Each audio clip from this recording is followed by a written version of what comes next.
by this point, you should now know what type of nafs you have and what type of nafs you should be working towards. You should also know how dirty your heart is. And you also should know what a clean heart looks like, how the balance of impulses looks like in that, so that you can also work towards that.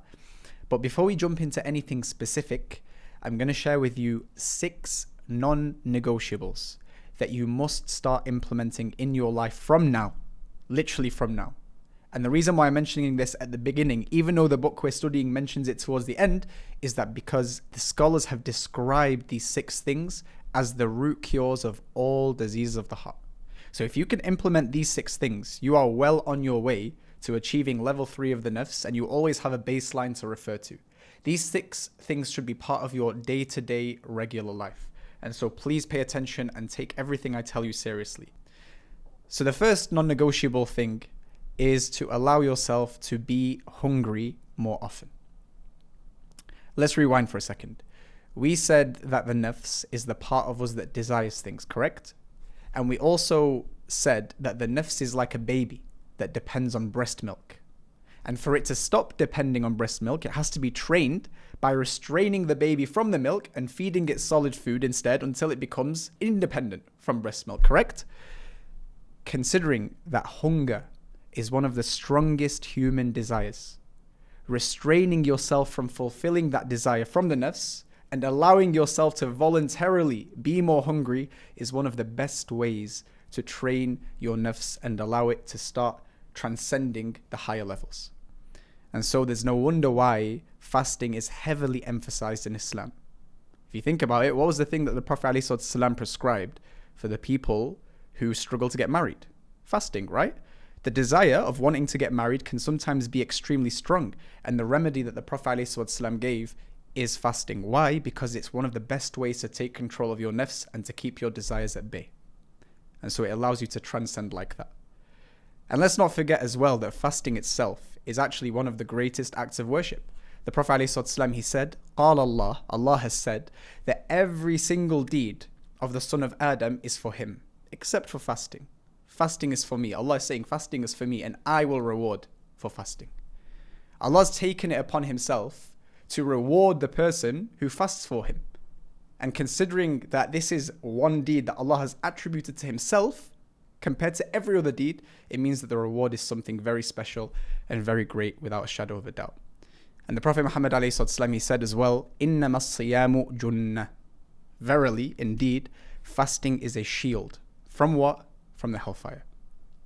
In other words, fasting doesn't just train your nafs and improve the state of your life in this life, but it's literally one of the many keys that get you into Jannah as well. And so there's no surprise that an act of worship with this much virtue was done so much by the Prophet ﷺ, and he encouraged it as well. The Prophet ﷺ, he used to fast Mondays and Thursdays of every single week. He used to fast the white days of every month. He used to fast much of the month of Muharram. He used to fast much of the month of Sha'ban. And of course, he used to fast the entire month of Ramadan. That's literally almost hundreds of days, more than 100 throughout the entire year. That's a lot of fasting. And so this should be enough of an indicator for me and you to know that we should fast frequently too. So how should we start? The very least that you can do to implement this is to start with the 3 white days of every lunar month. So that's the 13th and the 14th and the 15th. If you guys can get to a position where you can do this every month comfortably and it's easy, it becomes a habit, then you take it to the next level. And that is to aim to fast every Monday and Thursday. Now, to get to that level where you're fasting every Monday and Thursday and doing the 3 white days as well, this is going to take you some time and it might be a little bit difficult. But if you keep working at it and you work on your nafs like that again and again, you will become someone who is comfortable with doing that, and it becomes a habit. But then after that, you might want to take it a step further, which admittedly most people don't do, but it's the best kind of fast that the Prophet ﷺ described. And that is the fast of Dawood alayhi salam, which is where he used to fast one day on and one day off. This is very, very difficult to do, but if you want to take it to that level, go ahead. But the very least to tick this box is to fast the 3 white days of every single month. This is non-negotiable. That's the very least that you guys need to do. And so that's non-negotiable number 1. Non-negotiable number 2 is Qiyamul Layl, standing the night in worship. Now, Qiyamul Layl is one of the most important, yet virtuous as well acts of worship that anyone can do ever, like out of everything. Anyone who's serious about actually rectifying their heart, cleaning it, purifying it, Qiyamul Layl is something that you must do, and it's something that is undroppable. I cannot emphasize this enough. Now, what exactly is Qiyamul Layl? Qiyamul Layl, which literally means standing in night in worship, is basically any act of worship that you can do from Isha all the way until the beginning of Fajr. You can read the Quran. This would be classed as Qiyamul Layl. You can memorize the Quran. You can study Islam. You can make dua. You can do dhikr. All of these different acts of worship class as Qiyamul Layl, because standing in night in worship doesn't necessarily have to be prayer. However, the best form of worship that you can do in the night is the prayer. That's the best thing you can do out of all things that you can do when it comes to Qiyamul Layl. And the best of times to do Qiyamul Layl, as you might have heard, is the last third of the night, when everyone else is asleep. And to show you just how virtuous this beautiful act of worship is, the Prophet Muhammad ﷺ, he said, يَنْزِلُ رَبُّنَا تَبَارَكَ وَتَعَالَى كُلَّ لَيْلَةٍ إِلَى السَّمَاءِ الدُّنْيَا. Allah subhanahu wa ta'ala, he descends to the lowest heaven. Now we know there's 7 heavens and Allah is above the 7th heaven. To emphasize the closeness you have with Allah, Allah descends to the lowest heaven where we are every third of the night, every single day. And he asks rhetorically, who is calling upon me that I may answer him? Who has some du'as that they want answering and I'll answer for him? Who is asking of me so that I can give him? Who is seeking my forgiveness so that I can forgive him?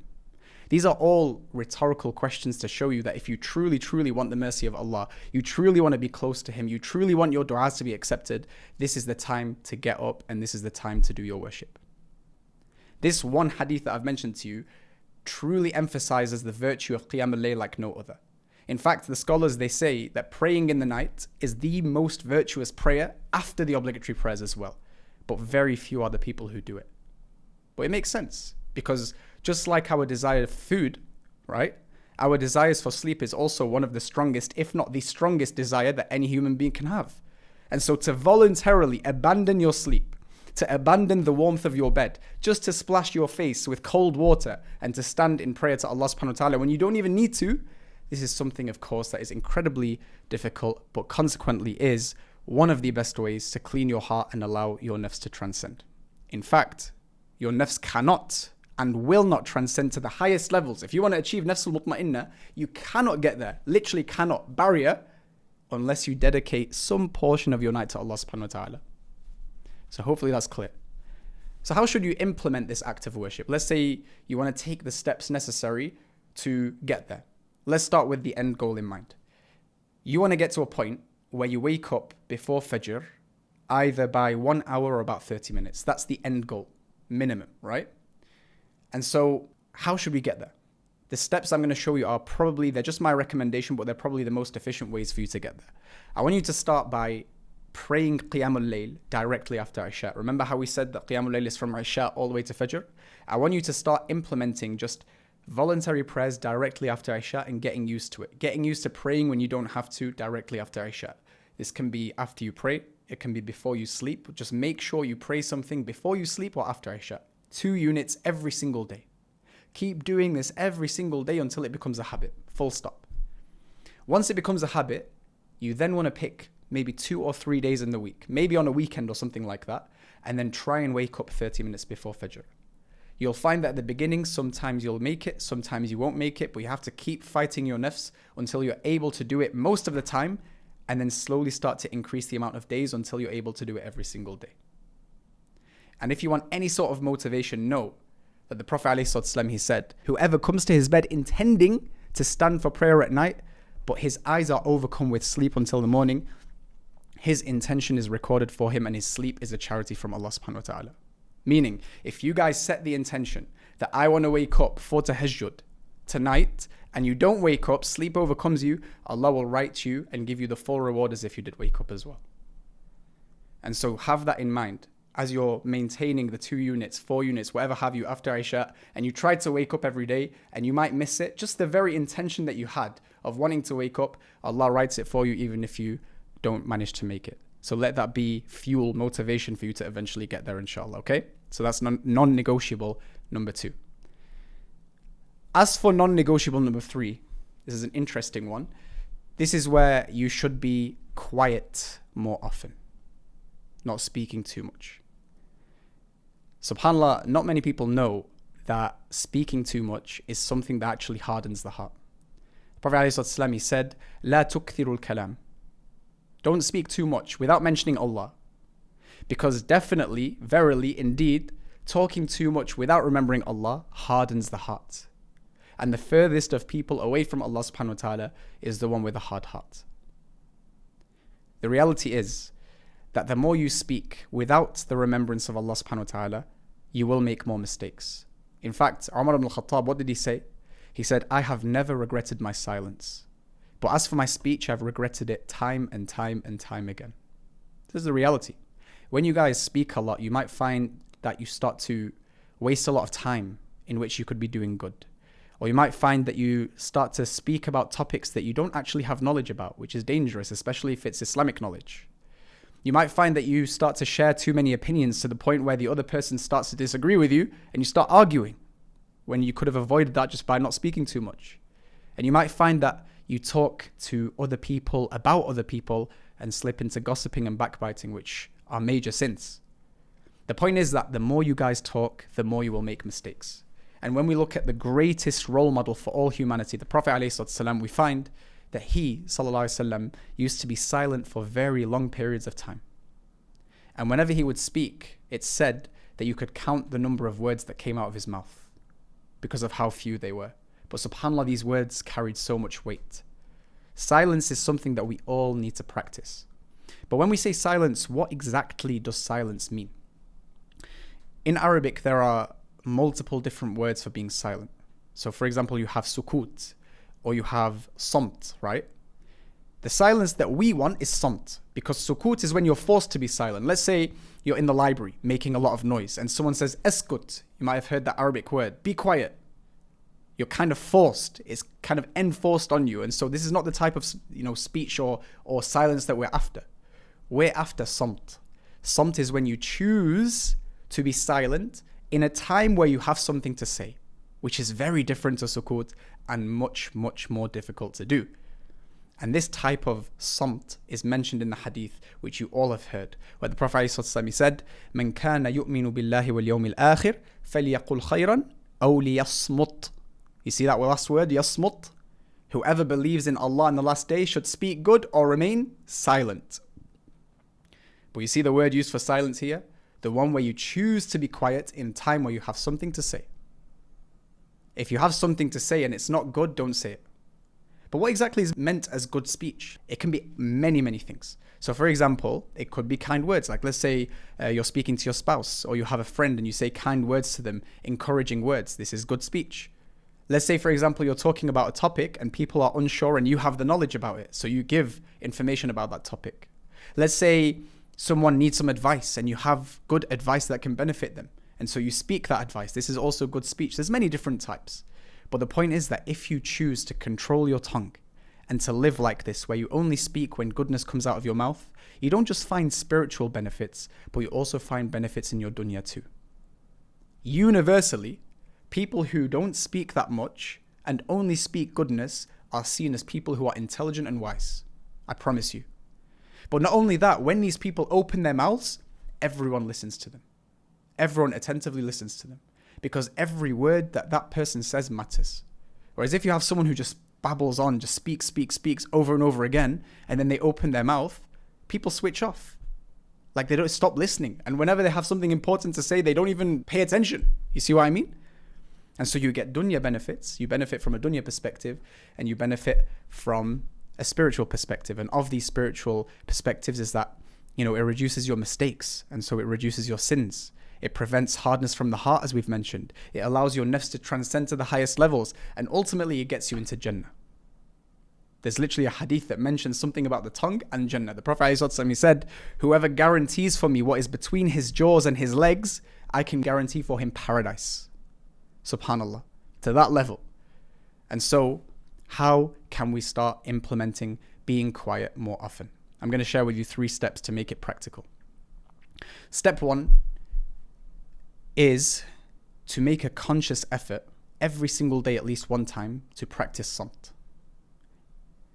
And this can be done online on a group chat in WhatsApp, for example, or when you're chilling with your friends, or when you're talking to your family, or even when you get emotional, maybe a little bit angry, I want you to consciously grab yourself and be like, okay, I've just studied this in the class today. Now I'm going to consciously decide to stay quiet when there's nothing good to say. And I want you to do that every single day and track it. You can use a calendar, you can use a diary, you can use a habit tracking app, whatever you want to do. Just use something to track your progress and do it every single day for at least a month. Step 2 is to take just 1 minute at the end of the day before you sleep, maybe when you're in bed or whatever have you, and reflect on the times in your day where you could have practiced samt but you failed. You see, self-reflection is one of the most important aspects of a Muslim's life. You'll find throughout Islam, throughout the Quran, throughout the teachings of the Prophet ﷺ, that self-reflection is emphasized so much. Why? Because identifying the mistake is the first step to fixing them. So if every day you're self-critical, you think, oh, maybe I should have been quiet when I was speaking to that person, and so on and so forth, and you do that every single day, you become more conscious about it throughout the day, and you're able to intercept it every day as well. And then finally, step 3 is to really embody the hadith where the Prophet ﷺ said, لا يزال لسانك رطبا من ذكر الله. Keep your tongues moist with the remembrance of Allah. Subhanallah, Alhamdulillah, La ilaha illallah, Allahu Akbar. Your morning adhkar, your evening adhkar, adhkar before you sleep, the adhkar when you wake up, dhikr, dhikr, dhikr. Why? Because a tongue that is busy remembering Allah is a tongue that's too busy to talk too much. It'll only speak naturally when there's something good to say. You see? And so those 3 steps, inshallah, will help you to get there. And now we move on to non-negotiable number 4. And that is to reflect more often.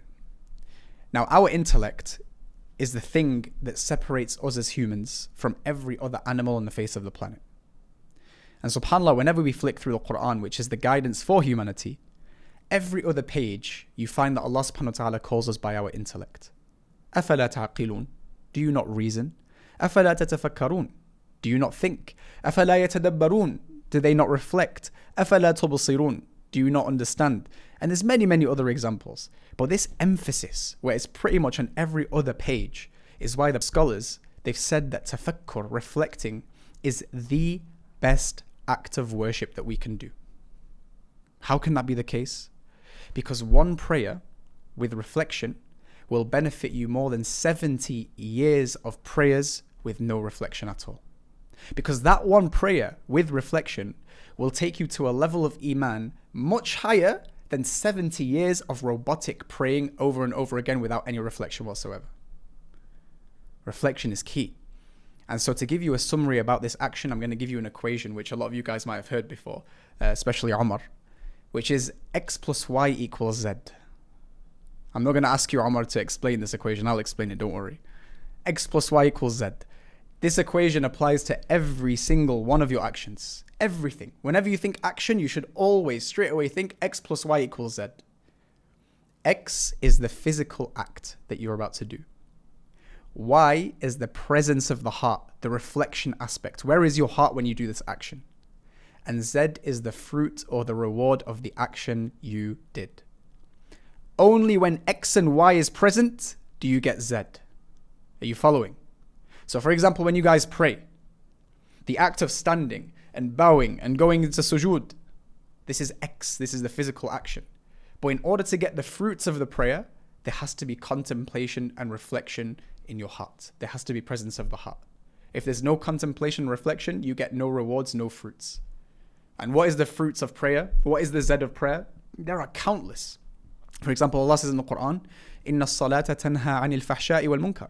Indeed, your prayer deters you, pushes away from you indecency, sinning. Certain sins you can't stop, Allah will take them out of your life just from you praying. It'll push away from you wickedness, any badness. And so just by praying, this stuff happens to you. And we know as well through the Quran and the teachings of the Prophet ﷺ that prayer also cleanses you of sins that you've already committed. It reduces your stress and anxiety, as Allah says in the Quran. It fills your heart with tranquility.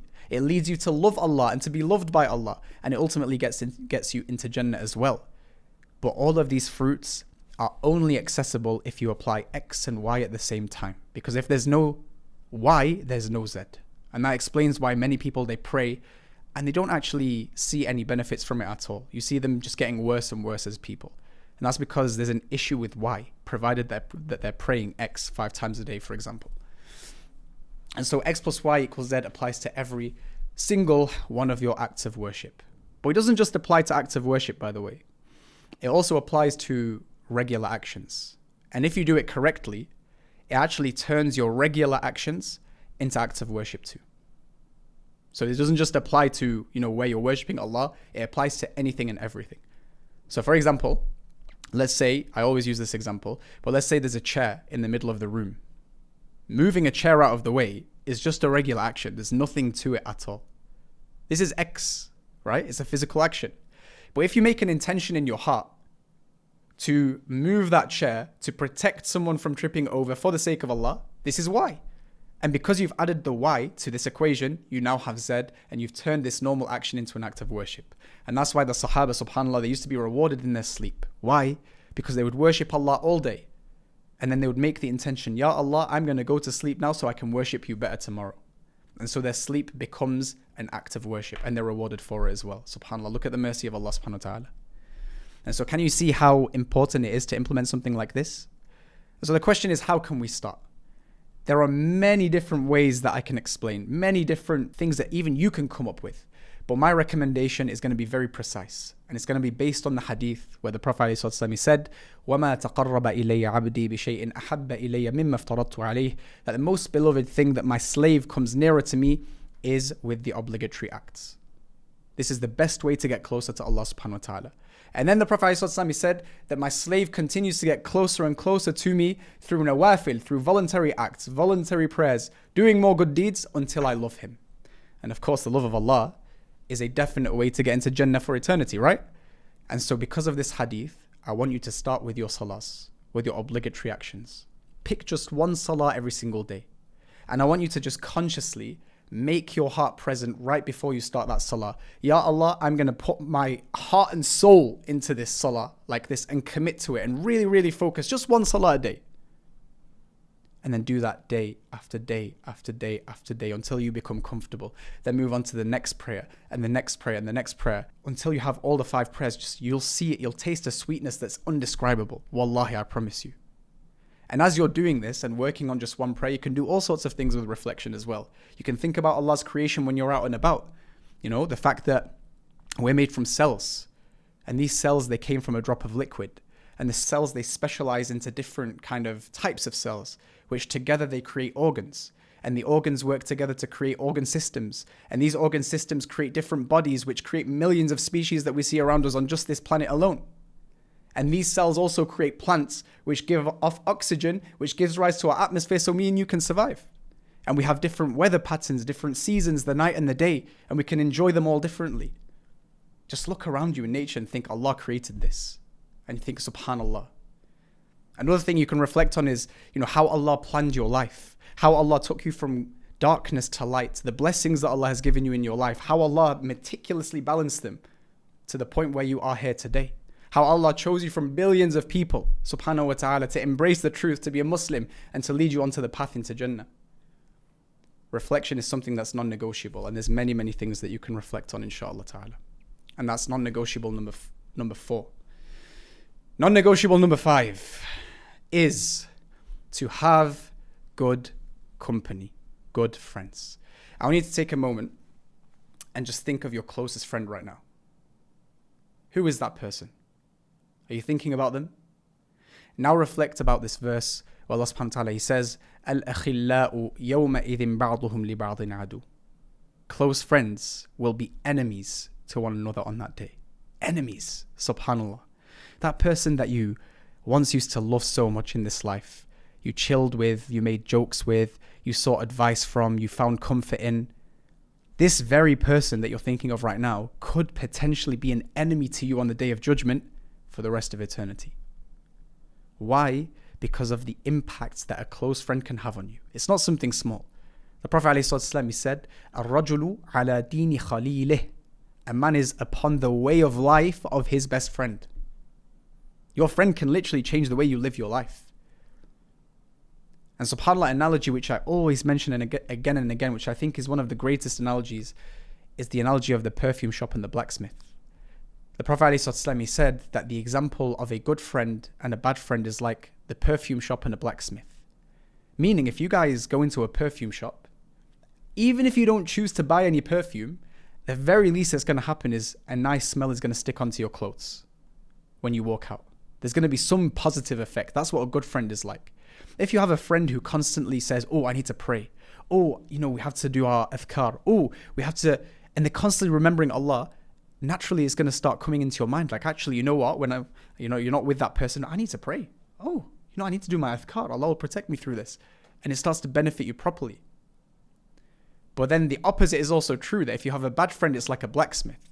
And a blacksmith is someone who works in a place where it's dirty, there's fire, it smells bad. And so if you go into that place, the very least that will happen is a bad smell will stick to you. But if you get too close to the fire, it's going to burn you up, top to bottom.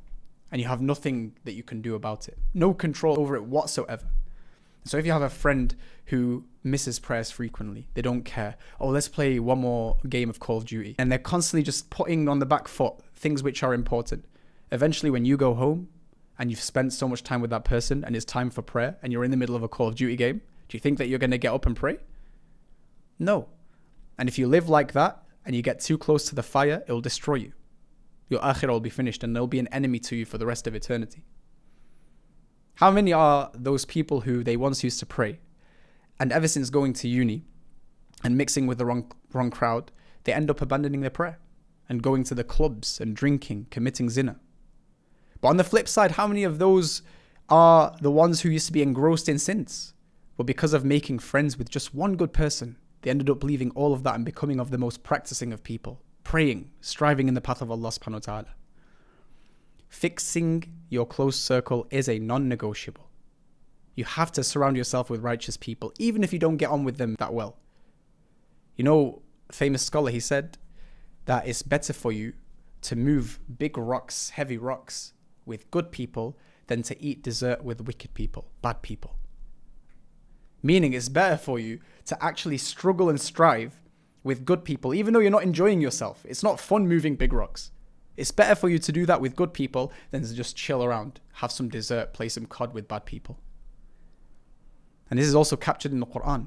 وَاصْبِرْ نَفْسَكَ مَعَ الَّذِينَ يَدْعُونَ رَبَّهُمْ بِالْغَدَاةِ وَالْعَشِيِّ يُرِيدُونَ وَجْهَهُ. Be patient with those who call upon Allah morning and evening. Why is Allah saying be patient? Because these people who are actually good people, you might not get on with them. You might not click as much as you do with those bad people. You might not make too many jokes with them. You might find that you're a bit tense around them, but stick to them like a magnet. Be patient with them. Why? Because their goodness is going to rub off on you and you're going to become a better person as well. And if you can't find anyone good despite all of this, then know that the scholars have said that it's better for you to be lonely than to have bad company. If you can't find any good friends and the only people you have access to are bad friends, then trust me, it's better for you to be lonely. Why? Because in a couple of terrifying verses in the Quran, Allah, He says, وَيَوْمَ يَعُضُّ الظَّالِمُ عَلَى يَدَيْهِ يَقُولُ يَا لَيْتَنِي اتَّخَذْتُ مَعَ الرَّسُولِ سَبِيلًا يَا وَيْلَتَى لَيْتَنِي لَمْ أَتَّخِذْ فُلَانًا خَلِيلًا. Allah, He says, beware on the day where people will be biting their nails in regret. Imagine like you're biting your nails like this, you're really stressed and you're really regretful. Why? You'll be saying, I wish I had never taken so and so as a close friend. This is in the Quran. You don't want to be like that. It's better for you to be lonely and taste a bit of pain now and to protect your iman than surround yourself with people who are bad. So hopefully you should understand how serious this issue is. And let's say, for the sake of argument, you guys do have friends which are not very good. Should you just cut them out? Absolutely not. I'm going to give you 3 steps again, which you should follow. And this applies to anyone, whether you have good friends or bad friends. And it will really help you navigate this life in terms of the circle that you have around you. Step 1, let's say you have friends which are bad and they call you to badness. Let's say they want to just waste time. They want to go smoke up some shisha or smoke up things which are worse than shisha, okay? And they call you to badness. The first thing you need to do is make it clear to them, look, I want to fix my relationship with Allah. If they respond negatively and they laugh at you, or they say whatever and then they don't care and they maybe insult you or whatever, distance yourself from them, but don't cut them out.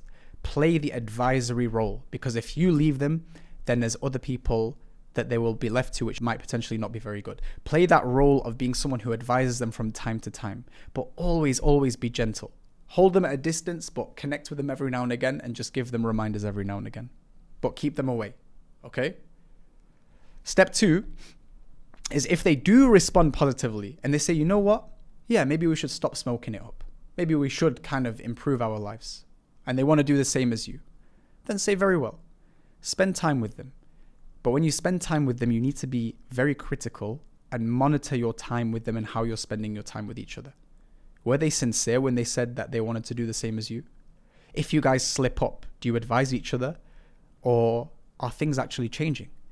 If things are not changing and everything's the same, then just like step 1, make the decision to distance yourself, but play the advisory role. Advise them gently from time to time, but stop spending time with them. Okay? And finally, step 3, whilst you're doing step 1 and step 2, actively start spending time in places where you find good people. If you guys have a local masjid, sign up to an Islamic class on there. If you guys have Islamic events in your area, attend them and be open to meeting new people. If you don't have anything in person, maybe you're in the middle of nowhere like Omar, in the middle of France, okay? Then join some online institutes like Muslim Lighthouse, wink wink. There's many people here that have actually made best friends. And I personally have met many of you, right? We've been to Umrah together. We've had multiple in-person events. And those people who met in these events, they meet each other frequently now in person. I think we had Sister Sally. She visited London recently to see some of the sisters from Muslim Lighthouse. Incredible, right? And so surround yourself in places where people want to improve, want to fix their relationship with Allah, and this will all slowly fix your circle bit by bit. And wallahi, it will change your life and change your destiny too. And finally, this is a long class, non-negotiable number 6, okay, is to consciously increase your good deeds. We always hear about needing to do more and more good deeds, but rarely do people explain why. You see, there's one reality that not a single human being can deny, and that is death. Can anyone here deny death? Absolutely not. 60, 70 years from now, every single one of us is going to be 6 feet under the ground. And about this reality, the Prophet ﷺ gives us something very visual and graphic, and something we can grab onto like this. He said, يَتْبَعُ الْمَيِّتَ ثَلَاثَ. 3 things, they follow a dead person to their grave when they're being taken to be buried. His relatives, his property, like his cars and the keys to his house, etc., and his deeds, how he lived his life, the good and the bad that he did. 2 return, and 1 remains with him. Which one's the one that remains with him? The deeds. After your family cries, they go back home in the cars and they take the keys of the house, and then within a few months they stop crying. Your deeds are the only thing that stay with you in the grave. Now, if you guys truly claim to believe in the hereafter, then you know that after you die, you have eternity to face after that. You have eternity to face. And since your deeds are the only thing that will be with you in your grave after you die, this makes them the most important thing to do in your life right now. And that's why whenever, and I challenge you, whenever Allah mentions people of success in the Quran, He always mentions 2 things coupled together. Iman and good deeds. إِنَّ الَّذِينَ آمَنُوا وَعَمِلُوا الصَّالِحَاتِ. Indeed, those who do good deeds and they believe, for them is success, for them is Jannah, for them is salvation. It's no good saying, oh, I believe in you, Ya Allah, I have conviction in you, and then you just do bad, or you don't do anything with your life. You have to do both, because your deeds are the thing that's going to follow you into your grave. It's never just one by itself. And so we should seize every opportunity to do good in every capacity that Allah subhanahu wa ta'ala has given us, and never belittle any good deed. But let's say day to day, you're faced with a choice. Let's say you're trying to figure out, okay, I need to do good deeds today. Let's say you're faced with 2, 3, 4 good deeds to choose from. The scholars have laid out a beautiful framework for you to know which deeds to go for that are better than the others. This is only when you have equal choice, okay? Which one to select from. We're not saying one is better than the other all the time. Sometimes they are, sometimes they aren't. But this framework will allow you to navigate, okay? Number 1, and there's 6. Consistent deeds that are few are better than inconsistent deeds that are many. So when you have the opportunity to introduce something small into your life, it's better for you to do that consistently than to have a spurt of energy and burning yourself out and then not doing anything for a few weeks. Number 2 is that hidden deeds are better than the deeds done in front of the people, generally speaking. But let's say, for example, you're in a masjid and you raise your hand to donate charity in front of everyone because you know that by raising your hand, people are going to be encouraged to do the same. Then that can actually be better than doing hidden deeds. But generally speaking, hidden deeds are better than the deeds done in front of people. Number 3, deeds done for Allah Himself is better than deeds done for the reward that Allah gives because of that deed. So because of your extreme love for Allah subhanahu wa ta'ala, you do things for Him rather than for His reward. This is more rewardable. So this is something where you can tweak your intention a little bit to get maximum reward. And likewise, number 4, doing good deeds out of the hope of Allah is better than out of the fear of Allah and His punishment. And this is self-explanatory. And number 5, doing deeds that benefit other people is better than doing good deeds that benefit yourself. And a lot of people get this mixed up. If you have someone who's struggling, you look across the street and you see someone, maybe he's hit by a car, may Allah protect you guys, and you're just sat there reading the Quran, and you look up at someone who's screaming in pain and you look back at your Quran. Believe it or not, many people will choose the Quran, but it's way better for you to go and help that person than to stick to your Quran. And finally, number 6, doing a good deed in times of hardship is better than doing it in ease. The more struggle there is in doing good deeds, the more reward there is in it too. But this doesn't teach you how to implement this into your life consistently and daily. So I'm going to give you one recommendation from me and we'll end it there, inshallah. I want you, to consciously do one good deed entirely for the sake of Allah every single day. New day, you think new day today. I want to do a good deed. Could be smiling at your friend. Could be serving your parents, could be donating to charity, anything that you can think of, and then tick it off on your calendar or your diary or your app or whatever it is. Do it every single day for at least a month, and then start to increase to 2 a day, 3 a day, 4 a day, constantly improve again and again and again. And then you'll find yourself doing goodness day in, day out if you're consistent. These 6 actions, guys, if you apply them consistently, watch your life and your iman and your relationship with Allah and your relationship with the others and everything in your life improve in every possible way, and know that in the process you are also rectifying your akhirah too.